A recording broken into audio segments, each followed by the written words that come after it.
ایران نے خیبر شکن میزائلوں سے اسرائیل پر حملوں کی ویڈیو جاری کر دی. بیلسٹک میزائلوں سے تل ابیب اور جنوبی اسرائیل کے علاقوں کو نشانہ بنایا گیا.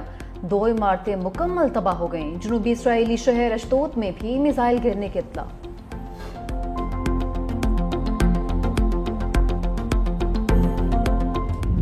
وزیراعظم شہباز شریف کی صدارت میں قومی سلامتی کمیٹی کا اہم اجلاس. وفاقی وزراء سول اور عسکری قیادت شریک. فیلڈ مارشل عاصم منیر دورہ امریکہ پر شرکاء کو اعتماد ملیں گے. ایران اسرائیل جنگ میں امریکہ کی شمولیت کے خطے پر اثرات کا جائزہ لیا جائے گا. خطے کی موجودہ صورتحال، اندرونی اور بیرونی سیکیورٹی امور پر بھی غور ہوگا. قومی سلامتی کمیٹی کے اجلاس سے قبل پاکستان میں تعینات ایرانی سفیر کی وزیراعظم سے ملاقات. ایرانی سفیر کی وزیراعظم کو ایران، اسرائیل، امریکہ تنازع پر بریفنگ.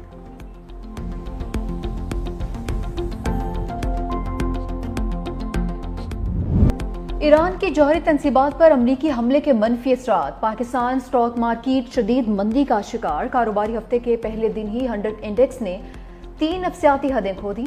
2400 سے زائد پوائنٹس کی کمی سے 100 انڈیکس 1,17,517 کی سطح پر موجود.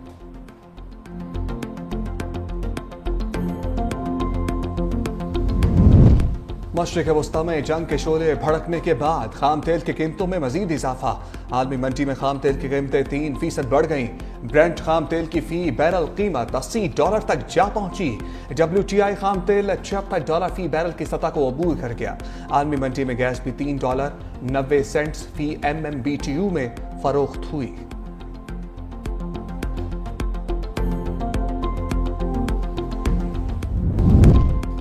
ایران کو کبھی بھی ایٹمی ہتھیار بنانے کی اجازت نہیں دی جا سکتی. امریکی صدر ٹرمپ اور برطانوی وزیر اعظم کیئر سٹارمر کی ٹیلی فونک گفتگو میں اتفاق. دونوں رہنماؤں نے ایران کے ایٹمی پروگرام کو عالمی سلامتی کے لیے سنگین خطرہ بھی قرار دیا. امریکی صدر اور برطانوی وزیر اعظم کا مشرق وسطی کی صورتحال پر تبادلہ خیال. دونوں رہنماؤں نے کہا ایران کو جلد از جلد مذاکرات کی میز پر واپس آنا چاہیے تاکہ دیر پا امن کا راستہ ہموار ہو سکے. انٹرنیشنل اٹامک انرجی کمیشن کے بورڈ آف گورنرز کا ہنگامی اجلاس جاری. ایران کی جوہری تنصیبات پر امریکی حملے کے بعد پیدا ہونے والی صورتحال پر غور کیا جائے گا. ایران کی جوہری تنصیبات پر امریکی حملے سے ہونے والی تباہی کی سیٹلائٹ تصاویر بھی سامنے آ گئی. فردو جوہری مرکز کی تصاویر میں امریکی حملے کے آثار دیکھے جا سکتے ہیں. ایرانی حکام نے دعویٰ کیا تھا کہ امریکی حملے میں جوہری اثاثے محفوظ رہے. جوہری تنصیبات کو پہلے ہی خالی کرا لیا گیا تھا.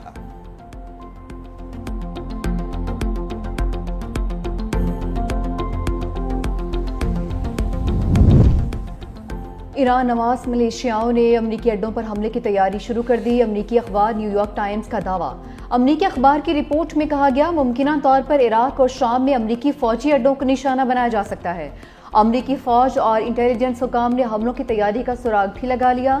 ایران نواز گروپوں کو حملوں سے روکنے کی کوشش بھی جاری ہے.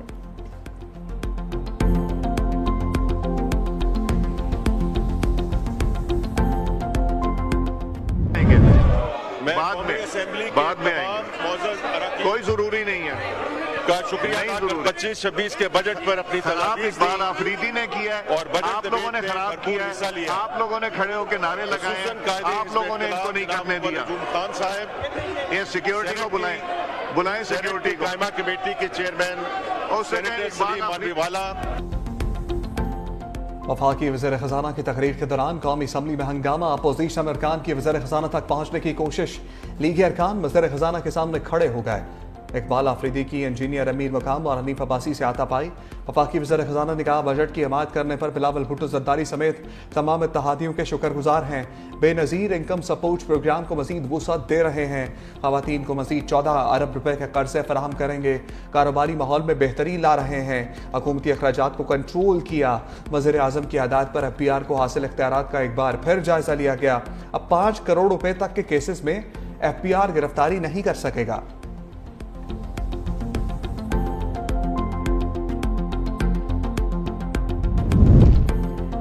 نائب وزیر اعظم اور وزیر خارجہ اسحاق ڈار استنبول سے متحدہ عرب امارات پہنچ گئے. اسحاق ڈار مشترکہ وزارتی کمیشن اجلاس میں پاکستانی وفد کی قیادت کریں گے.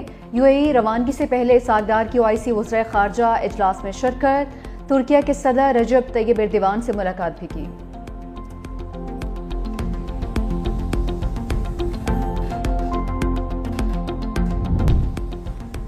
بھارتی طیاروں کے لیے پاکستانی فضائی حدود کی بندش میں توسیع۔ ایویشن ذرائع کے مطابق بھارتی طیاروں کے لیے پاکستانی فضائی حدود آج سے مزید 1 ماہ کے لیے بند رکھنے کا فیصلہ 9 سپہر تک جاری کر دیا جائے گا۔ پاک بھارت کشیدگی کے بعد 24 اپریل تک بھارتی طیاروں کو پاکستان کی فضائی حدود استعمال کرنے سے روک دیا گیا تھا۔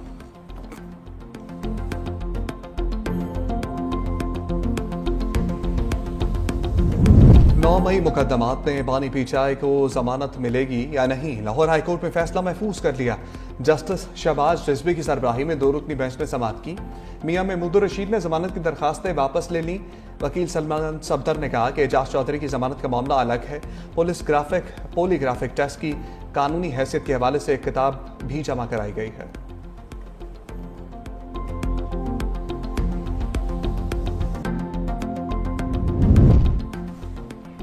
بلاول بھٹو زرداری نے پاکستان کا مقدمہ بھرپور طریقے سے لڑا۔ پاک فوج اور قوم نے متحد ہو کر بھارت کو شکست دی۔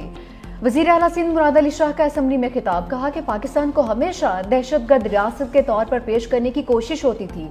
بلاول بھٹو زرداری نے دنیا میں پاکستان کا مثبت چہرہ پیش کیا۔